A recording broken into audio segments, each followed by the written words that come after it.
crying even tonight. You cry tonight. Because of there are a lot of problems in your family.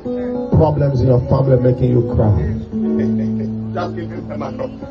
Drop us. True.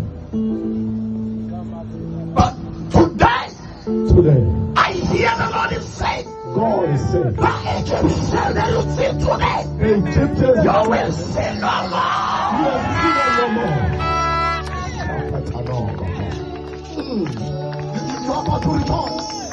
Because the Lord said the healing is coming to your house. Healing is coming to your house today. I see you going back to the camp with tears here. Amen. But I see you going back rejoicing to the Lord. Because God tonight will do the great things upon your life. You will see the great things that God is about to do upon your life and in your family. Amen. Healing in your family. God is releasing healing in your family. There's a right anointing that is upon your life. There's a prophetic anointing that is upon this one. Prophetic mantle.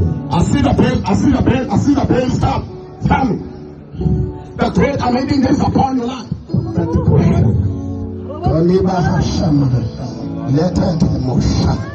And I hear the Lord is saying, I have trusted you.